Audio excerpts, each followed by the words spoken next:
네, 안녕하세요. 서초구청에서 하는 더 진달래 프로젝트, 코로나 시대를 살고 있는 우리들한테 줄 수 있는 마음과 관련된 이야기들을 지금 나누고 있습니다. 제가 익숙하신 분도 있으실 거고 처음 보시는 분도 있으실 것 같고요. 오늘의 주제는 생활 속 마음 다스리기라는 주제로 우리가 자꾸 이렇게 머리 안으로 떠오르는 걱정이란 불안, 안 좋은 생각들, 염려, 그런 것들에서 어떻게 조금 마음을 다스릴 수 있을지, 그런 불편한 생각들에서 어떻게 벗어날 수 있을지에 대한 이야기를 좀 나눠보려고 합니다. 저희가 한 4개의 주제로 지금 코로나 시대의 마음 건강과 관련된 내용을 강의해 드리고 있거든요. 그래서 지난번엔 저희가 코로나 블루죠. 코로나 시대의 우울증을 어떻게 극복할 건지에 대한 이야기를 제가 말씀을 드렸고, 그리고 제가 아이의 자존감을 높이는 것과 관련된 양육과 관련된 내용을 또 제가 한번 드린 적이 있습니다. 그리고 신재현 선생님께서 자존감 수업과 관련된 내용들을 해주셨고, 그 4번째 주제로 지금 생활 속 마음 다스리기라는 주제로 제가 어떻게 보면은 이번 진달래 프로젝트의 달콤한 교실이죠. 거기서 마음건강 시리즈의 마지막을 제가 맡게 됐네요. 저는 정신건강의학과 전문이고요. 이광민이라고 합니다. 그래도 간단하게라도 저에 대한 걸 소개를 해드려야지 여러분들께서 이 강의를 들을만 하나 안 하나에 대한 거를 생각하실 것 같아서, 제가 지금 이번 강의가 지금 6번째, 서초구청에서 하는 6번째 강의이기 때문에 그걸 다 챙겨 들으신 분은 없으시겠죠, 설마. 그래도 어찌됐건 간에 계속 제가 주구장창 제 소개를 드리고 있죠. 저는 정신과를 이제 경북대학교에서 수련을 받았습니다. 레지던트라고 하죠. 슬기로운 의사생활이 끝나기는 했지만, 거기 보면은 인턴, 레지던트, 펠로우, 교수 이렇게 나뉘죠. 그래서 저는 레지던트를 경북대학교에서 했습니다. 거기서는 석사학위를 할 때는 소아청소년 정신의학을 했었고요. 물론 소아청소년 이제 정신과 전문 의사가 되기 위해서는 이제 펠로우라는 과정을 거쳐야 됩니다. 그래서 저는 소아청소년과 관련된 소아청소년 정신의학의 완전 그 스페셜 과정을 다 마친 건 아니고요. 석사 과정만 했기 때문에 발만 잠깐 담궜다 뗐다 이렇게 이해해 주시면 될 것 같고요. 저는 펠로우 과정을 서울대병원에서 했고, 거기서는 이제 암 환자 정신건강을 주로 맡아서 했었습니다. 그래서 박사학위도 그쪽 계통으로 받았고요. 그래서 펠로우 과정은 소아청소년이 아니라 암 환자 정신건강을 했고, 그리고 난 다음에 조금 더 기회가 있어서 공공의료사업단이라는 서울대병원 안에서 진료교수와 임상교수를 하다가 지금은 강남구에 있는 조그만한 개인 의원을 하고 있습니다. 지금은 이런 지금 화면에 지금 제 얼굴만 나와서 이 화면이 안 나오긴 하지만, 저희 병원 제가 있는 공간이 이런 공간이라, 이거 화면 좀 바꿔주실 수 있나요? 아니요. 이게 지금 제 얼굴만 나오는 거여서요. 이런 공간에서 진료를 보고 있죠. 약간 도서관 같은 분위기를 만들고 있습니다. 강의를 할 때 항상 어떤 식으로 강의를 해야 될지에 대한 고민을 많이 하거든요. 저도 강의를 그래도 가끔은, 그래도 자주는 아니지만 가끔은 이제 병원 밖으로 나와서 어떤 진료 환경이 아니라, 환자와 의사 관계가 아니라 그냥 어떤 정신건강의 전문가로서 여러분들한테 마음 건강과 관련된 오늘처럼 그런 강의를 좀 하려고 하는 편인데요. 어떤 강의, 어떤 식으로 해야 되나 이런 고민을 할 때 항상 제가 영향을 많이 받는 저의 멘토자, 롤모델 같은 분입니다. 강북 삼성병원의 교수님으로 계신 신영철 교수님이시고, 이 유튜브가 있습니다. 비욘디라는, 여기서 홍보를 하면 안 되긴 하지만 홍보는 아니니까요. 거의 이런 데서 하시는데, 주로 어떤 식으로 이분께서는 강의를 하시냐 하면은 질의응답을 많이 받으세요. 질문을 이렇게 쭉 유튜브 실시간 댓글로 넣어주시면 거기에 대해 가지고 이제 정신과 진료에 대한 고민이든 약에 대한 고민이든 정신과에 대한 궁금함들을, 혹은 정신건강과 관련된 궁금함들을 쭉 질문을 올려주시면은 신영철 교수님께서 이렇게 그 자리에서 바로바로 답변을 좀 해주시거든요. 그래서 저도 항상 그런 뭐 강의, 주고받기식 강의를 하는 게 목표입니다만, 제가 사실은 이 진달래 프로젝트에서도 그런 강의를 좀 해보려고 시도를 했는데 질문을 안 해주시더라고요. 그래서 항상 어쩔 수 없이 제가 준비된 이야기만 하고 가게 되는데요. 여러분들께서 그래도 혹여나 댓글로 그냥 뭐 지금 궁금한 거, 지금 정신과 의사에게 묻고 싶은 거, 본인의 이야기도 좋고 주변의 이야기도 좋고 고민하시는 게 있다면 어차피 익명은 보장이 되니까요. 댓글로 좀 남겨주시면 제가 바로바로 또 거기에 대한 답변도 드릴 수 있었으면 좋겠습니다. 근데 이제 우리나라 사람들의 특징이 막상 하라 그러면 안 하시죠. 근데 참 대단하신 게 신영철 교수님한테는 많이 하시더라고요. 그래서 어찌됐건 제가 이 생활 속 마음 다스리기라는 주제로 지금 슬라이드를 만들어 왔습니다만 여러분들께서 중간에 질문을 주시면 제 강의 내용보다는 여러분들이 주신 질문에 답해 드리는 거를 좀 더 우선시해서 답변을 드리도록 할게요. 그래서 사실 이때까지는 그러니까 제가 지금 6번째 강의인데 이때까지는 질문이 한 번도 없었습니다. 근데 오늘은 마지막이니만큼 여러분들께서 질문을 혹여라도 주시면 제가 바로바로 답변 드릴게요. 자, 오늘의 주제는 결국에는 불안입니다. 마음 다스리기란 내가 우울이나 뭐 이런 거에도 영향을 받지만 우리의 생각을 항상 많이 괴롭히는 건 사실 불안이거든요. 불안과 관련된 생각들이 항상 우리의 정신 건강을 위협하죠. 낮에 잘 생활을 하다가 밤에 이제 좀 쉬려고 잠자리에 누우면 그때부터 머리 안으로 이전까지는 떠오르지 않았던 5만 가지 잡생각과 불안한 생각들이나 걱정, 염려들이 잠자리에 누운 다음부터 머리 안을 가득 메우게 됩니다. 그러고 잠에 안 들게 되죠. 그런 고민거리가 있으면 낮에 좀 생각이 들어서 낮에 좀 고민했으면 좋겠는데 왜 항상 이 불안에 대한 생각들은 내가 쉬려고만 하면 머리 안에 들을까요? 이제 그런 것들이 어떻게 보면은 우리 모든 사람들이 가지고 있는 일정의 공통된 부분일 거라고 생각을 합니다. 근데 과연 이 불안이 나쁘기만 한 건지에 대한 거죠. 실제로 불안에 대한 정도는 사람들마다 좀 다르기는 합니다. 저 사람은 정말 아무 걱정 없이 사는 사람들 같아. 그냥 인생 그냥 뭐 인생이 그런 거지. 뭐 흘러가는 대로 사는 거지. 물은 물이요 산은 산인 것처럼 살아가는 사람들도 있고, 어떤 사람들은 내가 굳이 하지 않아도 되는 불안까지도 머리 안에 다 짊어지고 사는 사람들이 있습니다. 근데요, 불안은 이제 우리의 어떤 생존을 위해서 반드시 필요한 정신적인 특성이다라고 이야기를 합니다. 왜냐하면 불안이 있기 때문에 우리는 미래에 생길지도 모르는 여러 가지 안 좋은 상황들을 미리 예비하고 준비하고 대처할 수 있기 때문이죠. 우리가 그 불안이 없다면 내일 있을 갑작스러운 일들 혹은 내가 준비해야 되는 시험, 내가 감당해야 될 역할 이런 것들에 대해서 그냥 아무 생각 없이 맞닥뜨리게 되면 우리는 그걸 잘 처리해내기 힘들 때가 훨씬 더 많을 겁니다. 혹은 인생이 항상 순탄하면 좋지만 우리의 인생이란 또 우리의 미래란 때로는 원치 않게 안 좋은 일들이 생기기 마련이죠. 그런 게 100% 없다라고 장담할 수 있는 사람은 아무도 없을 겁니다. 그렇기 때문에 혹여나 내가 생길지도 모를 안 좋은 일들에 대해서 미리 생각하고 거기에 대해서 대처하려고 하는 노력 역시 불안이 있기 때문에 가능한 거죠. 그래서 불안은 무조건 나쁘다라고만 볼 수는 없습니다. 나한테 필요한 불안이 있고 나한테 필요하지 않은 불안이 있을 따름이죠. 즉, 내가 불안에 대해서 정상적인 수준에서 감당해야 되는 불안의 영역들이 있고요. 이 불안이 너무 지나쳐서 나의 일상생활이나 대인관계나 사회적인 역할이나 직업적인 활동에 부정적인 영향을 미치고 있다면 이 불안은 비정상적인 불안이다라고 할 수 있을 겁니다.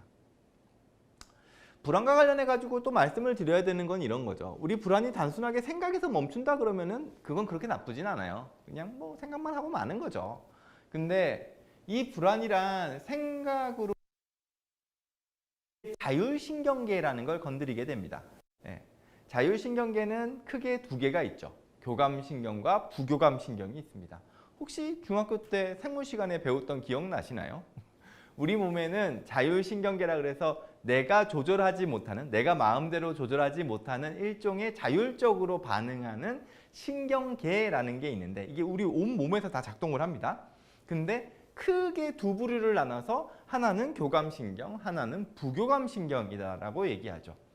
불안과 연관이 높은 거는 부교감신경입니다. 죄송해요.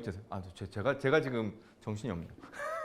불안과 관련이 있는 거는 교감신경입니다. 부교감신경이 아니고요. 교감신경이 활성화되면 우리 몸에는 어떤 증상들이 생기냐 하면 일단 심장, 폐, 근육 이쪽이 다 활성화됩니다. 그래서 두근두근 천천히 뛰던 심장도 갑자기 두근두근 빨리 뛰게 되고 심박의 강도 역시 이전에는 내 심장이 뛴다는 걸 못 느끼고 살았다면 교감신경이 항진돼 버리면 내 심장 박동이 내가 느껴질 정도로 갑자기 심장이 크게 요동치면서 뛰게 되죠. 호흡 역시도 마찬가지입니다. 여러분들께서 평소에 살면서 호흡에 대한 걸 신경 안 쓰시고 그냥 뭐 잊고 사시잖아요. 근데 그럼에도 우리는 그냥 자연스럽게 호흡을 하고 있죠. 하지만 교감신경이 항진되어 버리면 우리 호흡이 급격하게 빨라집니다. 그리고 뭔가 숨 쉬는 게 갑갑한 느낌마저 들어요. 그리고 근육 역시 긴장을 해서 소위 우리의 중심 근육들, 척추를 주변한 목 뒷부터 시작해서 이 중심 근육들이 다 긴장을 하게 됩니다. 그러면은 몸이 이렇게 이완이 이렇게 편안하게 돼 있는 게 아니라 이렇게 딱 바짝 긴장해서 뭔가 이렇게 온 몸의 긴장이 근육의 긴장을 이어가게 되게 되죠. 그 근육의 긴장이 계속 지속되면 어떻게 되겠어요? 아프죠. 뻐근하고 그런 통증과도 연관되어 있을 수 있습니다.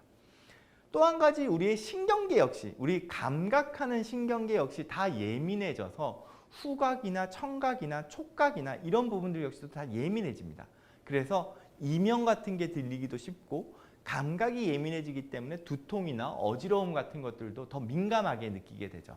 즉 그래서 우리 교감신경이 항진되면 맨 처음에는 그냥 생각에 머물렀던 불안이 우리 몸 전체에 신체적인 증상으로 영향을 미치게 됩니다.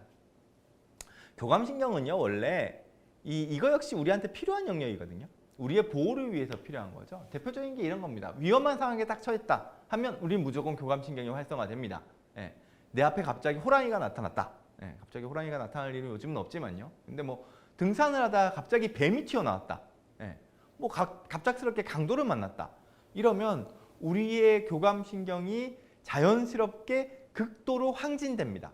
그러면서 심장도 빨리 뛰고 호흡도 가빠지고 근육도 긴장되어 있고 모든 신경이 다 예민해지는 거죠. 이건 뭘 위한 거죠? 우리의 생존을 위한 겁니다. 내가 위험한 상황이 눈앞에 있기 때문에 내가 얘랑 맞서서 싸워야 될지 혹은 갑자기 도망가야 될지 그 상황 판단을 긴박하게 해야 되기 때문에 우리 몸에 있는 모든 활성화가 다 이렇게 항진되는 거예요. 반면에 교감신경이 항진됐을 때 유일하게 떨어지는 우리 신체 장기가 있습니다. 그 장기는 바로 소화기계. 우리 장은 교감신경이 항진돼 버리면 멈춰버립니다. 그래서 여러분들 긴장하셨을 때 어떤 사람들은 구토감 느끼거든요. 소화 잘 안 되고 갑자기 설사하시는 분들도 있죠. 그 이유는 우리 장이 갑자기 활동을 안 하기 때문에 여러 가지 장과 관련된 트러블이 같이 생기게 됩니다. 혹시 느끼셨을까요? 지금 제가 말씀드렸던 교감신경이 항진된 상태, 이게 극도로 폭발하게 되면 우리 정신질환 중에 뭐랑 되게 유사해집니다. 제가 여기에 적어놓긴 했지만 공황장애죠. 우리 공황발작이라는 건 우리 몸에 있는 교감신경이 극도로 폭발한 상황을 가리킵니다. 근데 예를 들어 가지고 우리가 한 2km 달리기를 했다. 달리기가 딱 끝나고 딱 들어오면은 교감신경이 당연히 항진돼 있죠. 왜냐하면 운동을 했으니까요. 다 심박이나 또 올라가고 막 숨도 가쁘고 극도로 이렇게 막 몸 상태가 이렇게 쫙 이렇게 올라가게 됩니다. 에너지의 소모라든지. 그런 상황들이 공황 증상과 되게 유사하긴 하지만 우리가 달리기를 끝난 다음에 우리의 어떤 그런 상태를, 몸 상태를 공황 발작이라고 표현하진 않죠.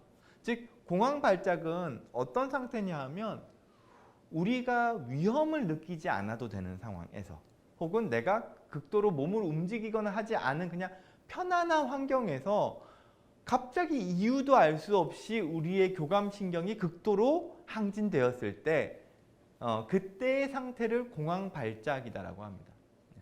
내가 굳이 놀랄 만한 상황도 아니고 내가 뭔가 되게 긴장해야 될 만한 상황도 아니고 내가 굳이 위험한 상황에 빠진 것도 아닌데 갑자기 내 심장이 요동치듯이 뛰고 숨도 가쁘고 식은땀도 나고 어지럽고 온몸의 감각이 다 이렇게 예민해져 있으면 순간 내 몸에 큰 병이 생겼나 라고 생각을 하고 응급실로 뛰어가게 되죠. 그게 대표적인 공황 증상이고요. 공황 증상, 강박 증상, 불면, 이 세 가지가 대표적인 불안과 관련된 질환들입니다. 내가 굳이 불안해하지도 않아도 되는 상황에서 나도 모르게 그 불안에 만성화되어 있던 몸들이 발작적으로 교감신경이 항진되는 것, 그걸 공황장애라고 하고요. 강박 증상은 내가 불안에 대한 생각들이 있어요. 이 불안에 대한 생각들을 없애기 위해서 반복되는 행동들이 있을 수 있습니다. 그게 계속 반복되면 그거를 강박 행동이다라고 얘기하죠. 대표적인 게 그거죠. 내 몸이 어딘가에 오염되어 있는 것 같아. 그래서 내가 이 병균들 때문에 내 몸에 병이 생기면 어떡하지라는 불안이 극도로 쌓이게 되면 이 불안을 없애기 위한 나의 행동은 내 몸을 자꾸 씻는 거죠. 손을 자꾸 씻는다든지 샤워를 오래 한다든지 그런 식으로 행동을 반복하게 하게 되면 그게 강박 행동으로 넘어갑니다. 그래서 강박 역시도 불안의 배경을 두고 있죠. 잠을 못 자는 것 역시 대부분, 물론 뭐 불안의 원인은 여러 가지가 있습니다만 불면의 원인은 여러 가지가 있습니다만 그 중에서 불안이 차지하는 원인 역시 상당히 큽니다. 우리가 잠을 자려고 할 때 머리 안에 생각이 많아지면서 불안, 염려, 걱정이 들면 우리는 생각이 각성돼 버리기 때문에 잠을 잘 수가 없고 오히려 잠을 뒤척이고 오히려 생각이 더 복잡해지는 방향으로 하게 되죠. 그래서 이런 불안과 관련된 증상들이 우리 일상생활에 영향을 미치게 되면 이건 일정 부분 내가 나의 마음 상태가 안 좋구나 라고 생각을 하고 거기에 대한 어떤 대처 방법들을 찾아야 될 겁니다. 제가 오늘 말씀드리는 마음 다스리기와 관련된 부분들에서 여러분들께서 팁을 얻어 가실 수도 있고요. 증상이 물론 심하다 그러면 전문가와의 진료를 받으실 필요도 있겠죠. 불안과 관련된 거 우리가 없이 살 수 없어요. 다만 사람들마다 불안을 감당할 수 있는 그릇의 차이는 좀 있는 것 같습니다. 어떤 사람은 불안을 담을 수 있는 그릇이 간장종지만 해서 조그만한 불안에도 갑자기 막 화들짝 놀라시는 분들이 있을 수 있고 어떤 분들은 그 불안을 담을 수 있는 그릇이 커서 뭐 큰 남들 같으면은 크게 힘들어할 불안들도 그릇 안에 잘 담아가지고 감당을 해내시는 분들도 있겠죠. 또 한 가지는 내가 가지고 있는 불안에 대한 그릇이 작다 하더라도 내가 이 안에 담겨져 있는 불안을 빨리빨리 빼낼 수 있다면 그렇다면 들어오는 불안만큼 내가 빨리 불안을 제거하기 때문에 불안이 계속 들어온다 하더라도 내가 감당해낼 수 있을 겁니다. 내 그릇이 크다 하더라도 내가 이 안에 있는 불안을 걷어내는 훈련이 잘 안 되어 있다면 불안을 자꾸 내 몸 안, 내 생각 안에, 내 마음 안에 담아두기만 한다면 우리가 가지고 있는 불안의 크기가 크더라도 계속 쌓여버리기 때문에 언젠가는 넘쳐버리게 되겠죠. 그래서 우리한테 필요한 건 내가 가지고 있는 불안의 그릇을 키우는 것도 중요하지만 이 안에 담겨져 있는 기존의 불안을 빨리 빼내려고 하는 훈련 역시 중요할 겁니다. 그래서 오늘 마음 다스리기에서는 그 불안의 그릇에 담겨 있는 불안을 빼낼 수 있는 방법들 이런 거에 대해서 말씀을 드리고자 하죠. 자, 여러 가지 불안들이 있죠. 불안이 없는 사람들은 아무도 없을 겁니다. 저 역시도 불안이 있죠. 저 역시도 사실 오늘 이 강의로 오면서 오늘 강의는 또 어떻게 하나, 오늘은 질문 또 아무도 안 해주시면 또 그냥 저 혼자서 계속 떠들다 가야 될 텐데 이걸 어떻게 하면 좋나 이런 여러 가지 불안에 대한 생각들이 있습니다. 경제적인 불안도 있을 수 있고요. 사람에 대한 불안도 있을 수 있죠. 네. 자녀에 대한 불안도 있을 수 있고요. 당장 눈앞에 있는 시험이나 승진이나 평가에 대한 불안도 있을 겁니다. 근데요, 일단은 불안을 다스리는 데 있어서 첫 번째, 제일 중요한 건, 첫 번째 단계는 내가 이 불안에 대한 정체를 정확하게 파악하는 건 중요합니다. 가끔 저한테 진료로 오시는 분들이 있어요. 아, 나 요즘 이런 것 때문에 너무 불안해서 뭐 아무것도 못 하겠어요. 뭐 불안 때문에 너무 힘들어요. 뭐 직장도 못 가겠고, 뭐 학교도 못 가겠고, 가기만 하면 너무 불안해요. 라고 얘기하는데, 그래서 그 불안이 어떤 불안인가요? 라고 물어보면 막상 뭐에 대한 불안인지 구체적으로 이야기하지 못하시는 분들이 있어요. 그냥 막연하게 내가 불안하다. 막연하게 힘들다. 막연하게 괴롭다. 그냥 나는 안 되는 사람 같다. 네. 내가 뭐에 힘들어하고 있는지에 대한 정체를 정확하게 보지 않으면 우리는 그 불안에서 헤어나올 수 없습니다. 내가 적어도 없애려고 하는 그 불안이 어떤 불안인지는 알아야지 맞서 싸울 거 아니겠어요? 그래서 불안을 대처하는 첫 번째 단계는 여러분들이 가지고 있는 그 불안을 좀 더 구체적으로 생각해 보는 겁니다. 적는 거 역시 도움이 될 수 있고요. 내가 뭐에 지금 이렇게 괴로워하지? 어떤 거에 내가 이렇게 힘들어하지? 내가 어떤 생각 때문에 이렇게 잠이 안 오지? 이런 것들을 구체적으로 나열해내는 것들이 필요합니다. 여러분들이 잠자리에 누워서 생각이 복잡하다 하면 거기서 그냥 이런저런 생각들을 머리 안으로 굴리면요, 절대로 잠 못 자요. 그때는 그냥 나오셔서 노트를 꺼내시고는 내가 지금 생각하고 있는 걸 차라리 적는 게 나을 수도 있습니다. 1번 무슨 생각, 2번 무슨 생각. 그렇게 해서 나의 불안에 대한 걸 구체적으로 나열하고 난 다음에 그 다음에는 이 불안을 구분하는 과정이 필요합니다. 우리한테는 불안이라는 영역이 생존에 필요하다라고도 말씀드렸잖아요. 그렇기 때문에 불안은 필요한 불안이 있고 불필요한 불안이 있습니다. 이걸 구분해서 필요한 구분은 내가 잡고 씨름을 해야 되는 불안이에요. 이 불안은 없으면 안 돼요. 내가 생존하기 위해서, 내가 지금 살아가기 위해서 고민하고 치열하게 싸워내야 하는 불안들이 있거든요. 그 불안은 내가 가지고 있어야죠. 하지만 그렇지 않은 불안은 나를 괴롭히기만 하는 불안이지 내가 어떻게 할 수 없는 불안일 가능성이 높습니다. 그래서 필요한 불안과 불필요한 불안을 구분하기 위해서는 내가 이거에 대한 대처 방법을 찾을 수 있느냐 없느냐로 나눌 수도 있죠. 내가 내일 만약에 치는 시험과 관련된 불안이 있다.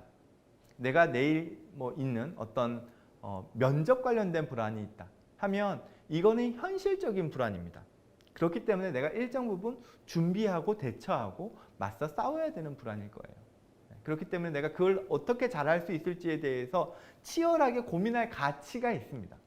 하지만 과거에 일어났던 일, 내가 이미 상처받아버린 거, 혹은 막연한 미래에 일어날지 안 일어날지도 모르는 상황에 대한 것들에 대해서 내가 자꾸 불안이 간다면 과거 일은 내가 이미 어떻게 할 수 없잖아요. 이건 대처할 수 없죠. 그렇다면 불합리한, 불필요한 불안이고요. 먼 미래에 막연한, 일어날지도 안 일어날지도 모르는 불안이라면 이거 역시 일어나지 않았기 때문에 내가 어떻게 대처할 수 있는 방법이 없습니다. 어떤 상황에서 어떻게 일어날지 모르기 때문이죠. 그렇기 때문에 그런 생각은 불필요한 불안이구나 라고 나눠가는 과정이 필요합니다. 때로는 불필요한 생각들, 막연한 불안이라 하더라도 이거에 대한 가능성이 낮은 게 있고 높은 게 있을 수 있죠. 내가 내일 회사에 나가면 직장 상사가 나를 혼낼 것 같아. 직장 상사가 나한테 한 소리 할 것 같아. 지적할 것 같아. 나 선생님한테 내일 혼날 것 같아. 내일 우리 부모님이 나한테 한 소리 할 것 같아.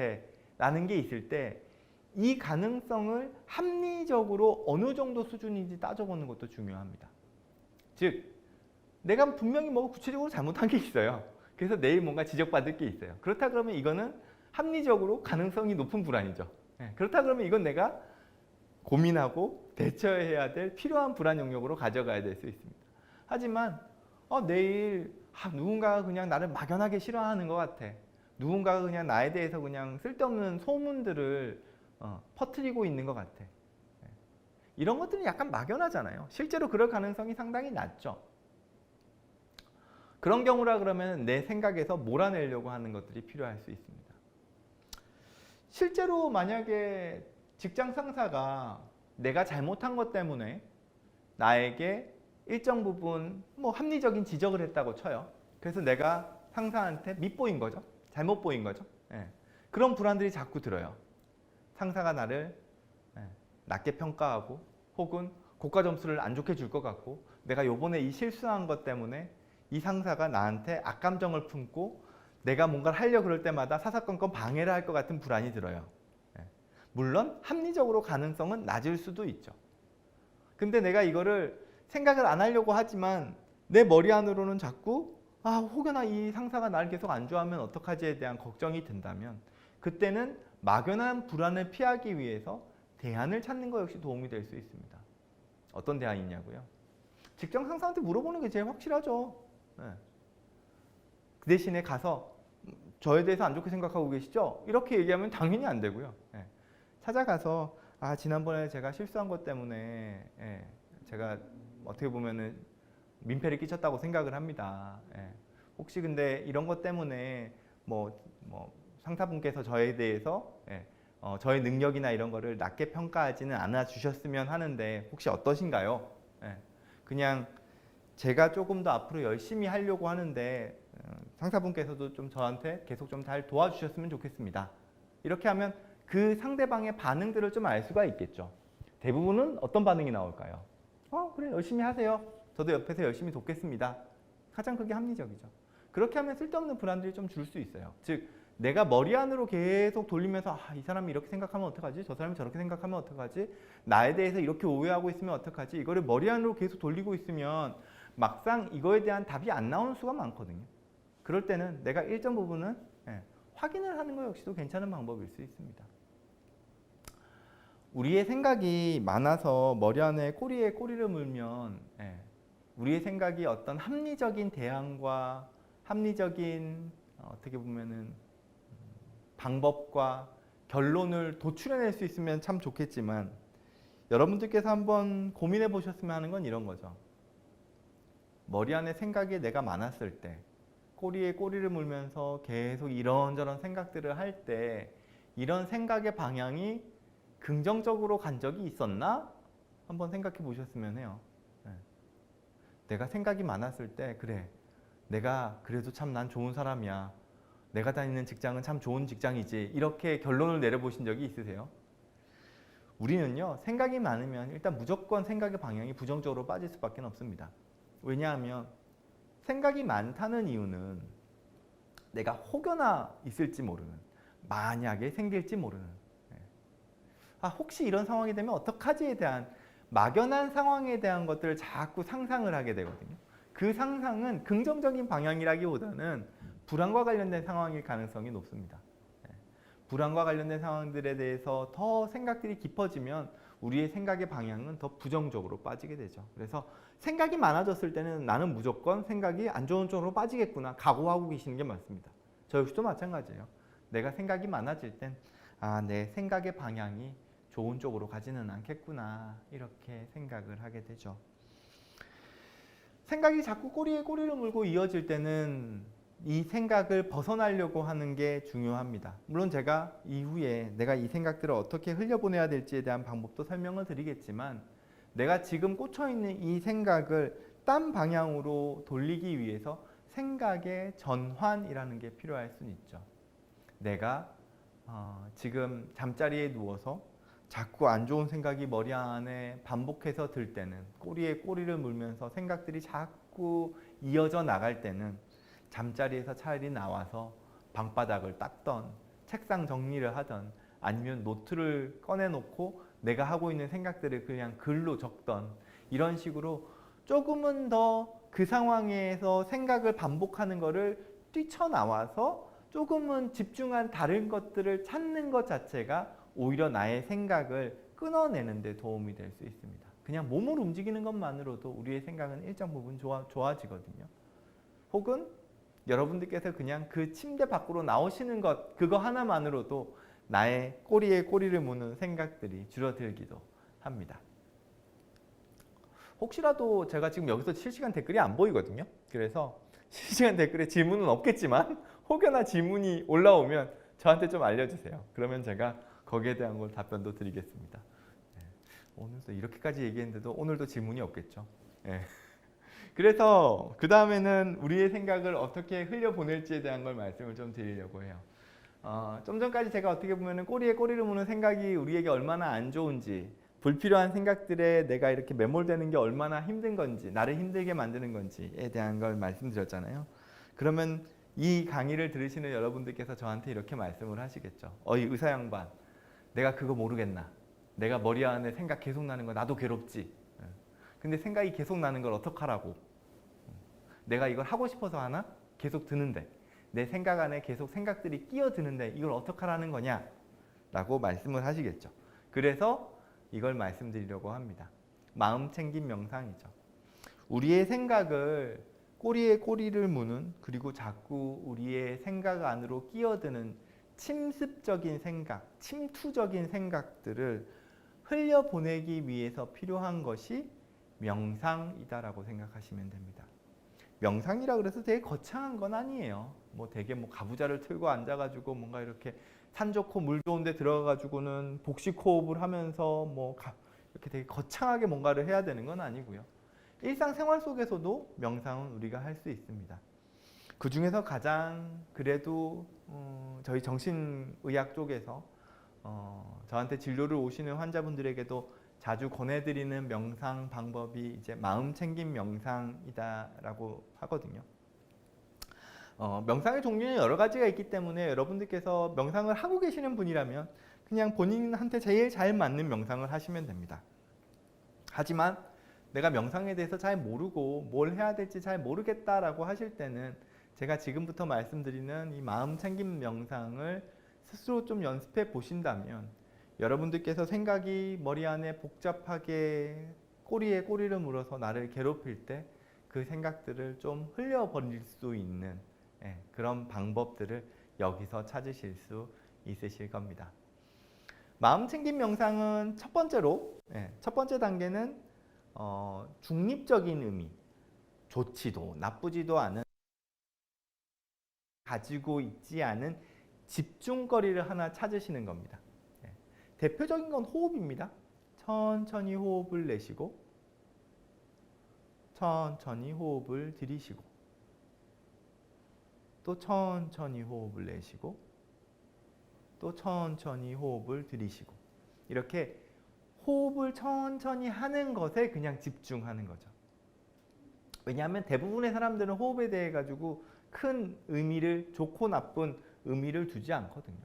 다만 근데 뭐 폐 쪽에 질환이 있으시거나 천식 같은 게 있으시거나 하신 분들은 이 호흡 자체에 집중을 하려고 할 때 괜히 내가 가지고 있는 질병적인 의미가 나의 생각들을 흐트러뜨릴 수 있기 때문에요. 그런 경우라 그러면 호흡이 아닌 다른 중립적인 의미의 집중거리를 찾으시는 게 도움이 될 겁니다.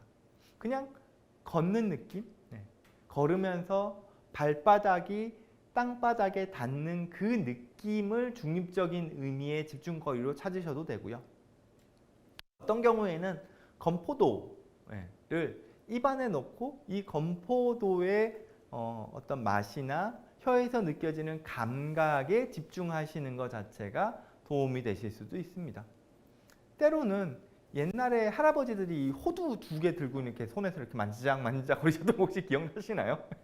저희 할아버지도 하셨었는데 이 호두 같은 거를 이 손에 쥐고 움직이면서 여기서 느껴지는 감각에 집중을 하시는 것도 방법입니다.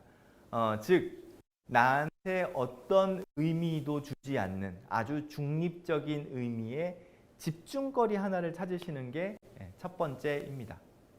지금은 호흡으로 갈게요. 천천히 숨을 내쉬고 천천히 숨을 들이쉬고 또 천천히 숨을 내쉬고 천천히 숨을 들이쉬고 뭐 복식 호흡을 하면 좋다는 얘기도 있지만 그런 거 신경 쓰지 마시고요. 그냥 천천히 5초 동안 내쉬고 5초 동안 들이쉬고 호흡이 좀 짧으신 분들은 3초도 상관은 없습니다. 그렇게 그냥 내가 아무런 의미를 두지 않을 수 있는 것에 집중하는 거죠. 근데요, 여러분들 이걸 해보시면 저 같은 경우에도 한 5분에서 10분을 넘기기가 쉽지 않습니다. 아무리 수련을 받으신 스님들도 아마 15분에서 20분을 넘기기 쉽지 않으실걸요. 내가 이 아무런 의미 없는 것에 집중을 하다 보면, 숨 쉬는 거에 집중을 하다 보면 자연스럽게 우리의 생각은 다시 이 호흡이 아니라 아까 하고 있던 그 불안의 생각으로 넘어가 버립니다. 혹은 또 다른 불안으로 넘어가 버립니다. 딴 생각으로 넘어가는 거죠. 나한테 불필요한 생각으로 생각은 자연스럽게 튀어갑니다. 그게 정상이에요. 내가 선생님이 호흡에 집중하라고 하셨는데 나는 자꾸 생각이 딴 데로 튀네. 난 집중력이 떨어지나 막 이렇게 생각하실 필요 없어요. 저도 그래요. 무조건 생각은 딴 생각으로 튀게 돼 있어요. 불안으로 튀게 돼 있어요. 아까 생각했던 혹은 내가 생각하기 싫은 또 불필요한 그런 걱정 염려로 가게 돼 있어요. 이게 명상에서도 자연스러운 과정입니다. 다만 그 다음 단계는, 첫 번째는 찾는 거고, 중립적인 의미를 찾는 거고, 두 번째는 집중하는 거죠. 집중하는 거죠. 세 번째는 생각이 딴 데로 갑니다. 근데 여기서 중요한 건 내가 불필요한 생각을 하고 있구나를 알아차리는 거죠. 내가 또 쓸데없는 생각을 하고 있어. 내가 또 불필요한 생각을 하고 있어. 내가 또 어떻게 할 수 없는 불안에 휩싸였구나. 그렇게 알아차리고, 그러면 이건 내가 불필요하다는 걸 알잖아요. 생각하는 거를 중단하고, 그 다음에는 아까 전에 그 집중거리로 다시 돌아오는 거죠. 호흡이면 호흡, 걷기면 걷기, 건포도면 건포도, 호두면 호두. 집중을 또 하다 보면 우리의 생각은 또 어디로 가나요? 또 아까 전에 그 불안으로 또 갑니다. 혹은 또 딴 불안으로 갑니다. 그러면 내가 또 쓸데없는 생각으로 다시 생각이 튀었구나. 알아차리고 그만해야지. 중단하고 또 이 집중거리로 돌아오는 거죠. 호흡으로. 그러다 보면 또 생각은 자연스럽게 다른 쪽으로 튀어갑니다. 알아차리고 중단하고 돌아오고. 그러면 또 튀죠? 알아차리고 중단하고 돌아오고. 이걸 반복하는 게 마음챙김 명상의 기본입니다. 그렇게 어렵지 않죠? 호흡에 계속 집중하다가 생각은 불안으로 가지만 내가 그거를 쓸데없다는 걸 알아차리고 중단하고 돌아오고, 튀었다가 중단하고 돌아오고, 이렇게 반복을 하게 됩니다. 이게 뭐가 도움이 되냐고요? 아까 말씀드렸잖아요. 우리의 생각이 불필요한 생각에 꽂혀서 거기서 생각이 꼬리를 물게 되면 우리의 생각은 소위 집중되게 되고 각성되게 됩니다. 그러면 우리는 교감신경이라는 게 항진돼요. 그러면은 아까 말씀드렸던 그 몸의 긴장 상태가 올라오게 되죠. 하지만 방금 말씀드린 마음챙김 명상은 제가 호흡에 집중하라고 말씀을 드렸지만 우리가 이 집중이 되나요? 안 돼요. 당연히요. 딴 생각으로 튀죠. 그리고 알아차리고 중단하고 다시 돌아오죠. 또 튑니다. 알아차리고 중단하고 다시 돌아오고. 이거는 생각을 하나에 집중하는 건가요? 그렇지 않죠. 오히려 생각이 호흡에 집중하려고 하지만 생각은 이 생각으로 갔다가 다시 돌아오고, 저 생각으로 갔다가 다시 돌아오고, 딴 생각으로 갔다가 또 다시 돌아옵니다.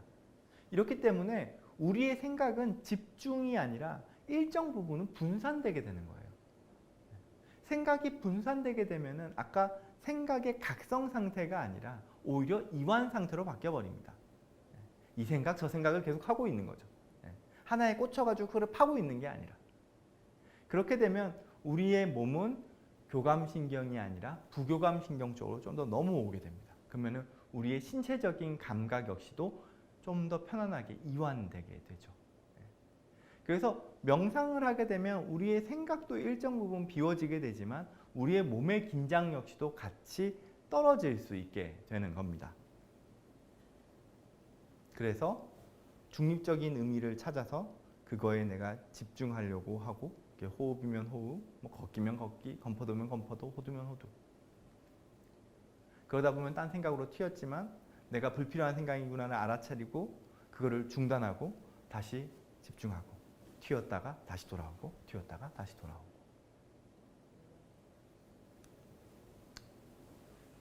이렇게 우리의 불필요한 생각들, 끼어드는 생각들에서 벗어날 때 명상을 활용할 수가 있게 되는 거죠. 결국엔 명상이라는 거는 우리의 생각을 흘려보내는 거고,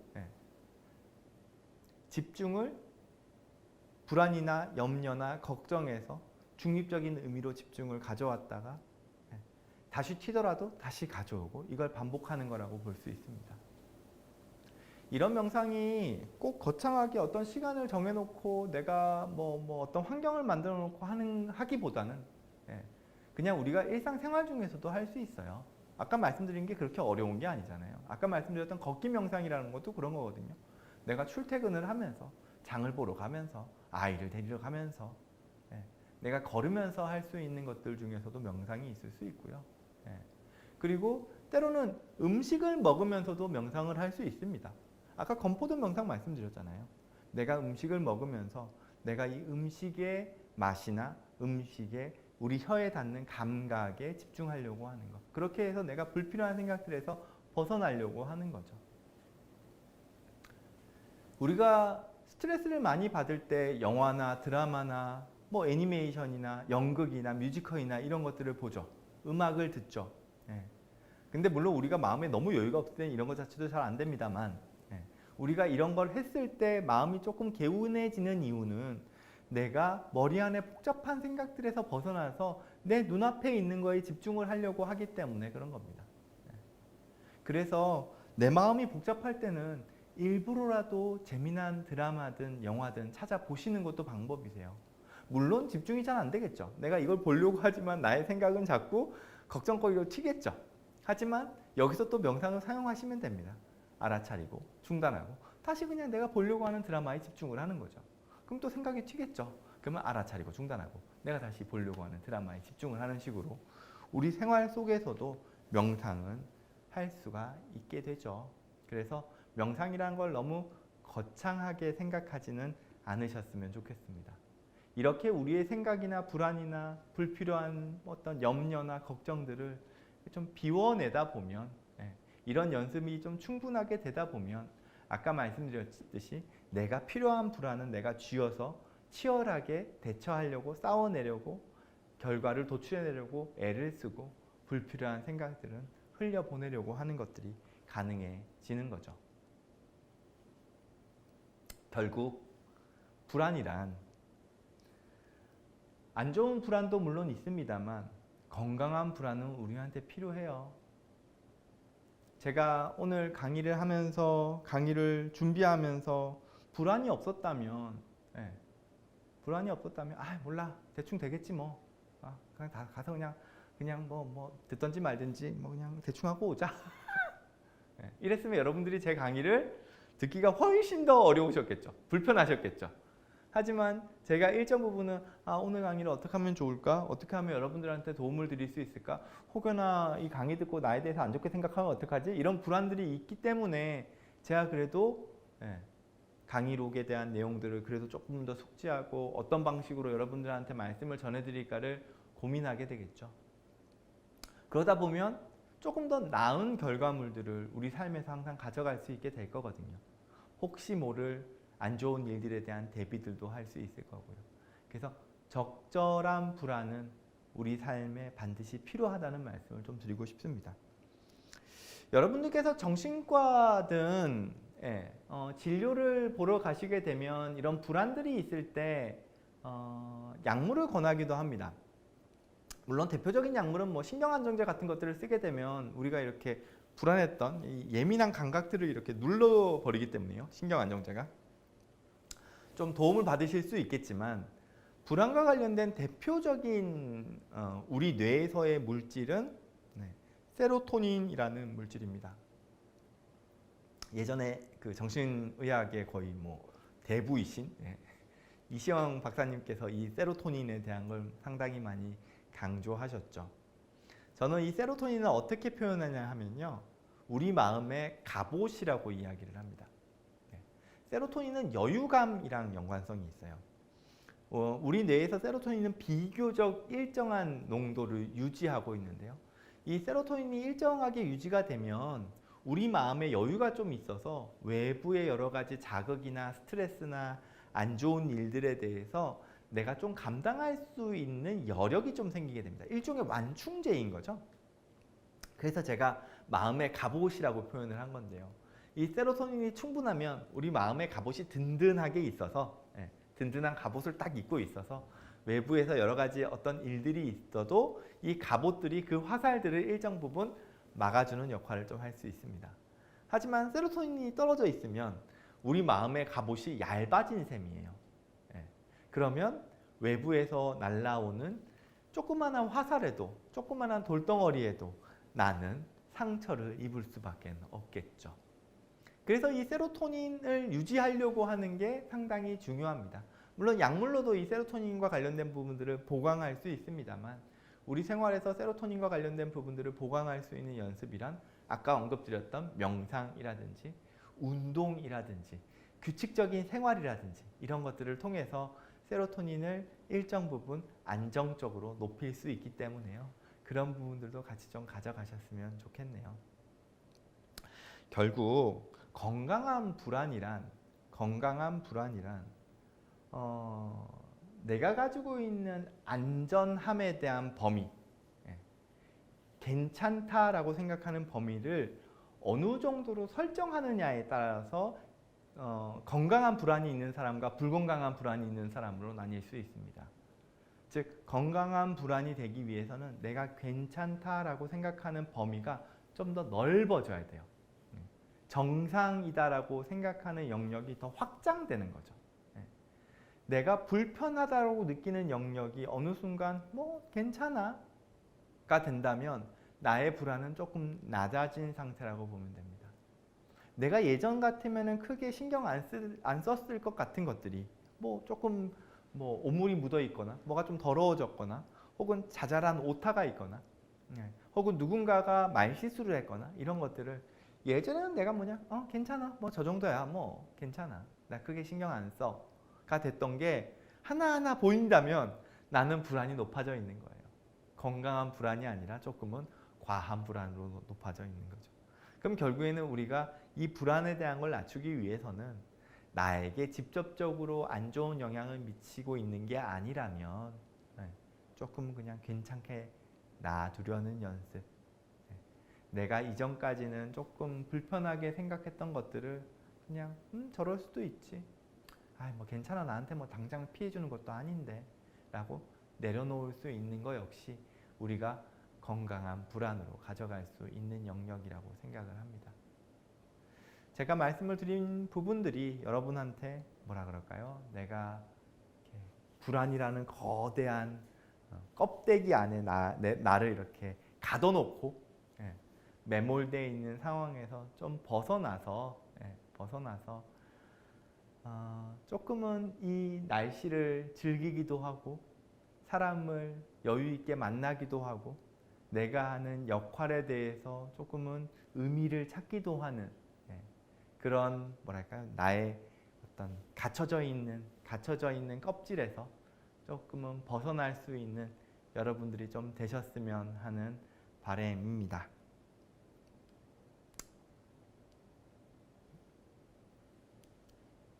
안 넘어가죠? 마지막 슬라이드가 아닌데?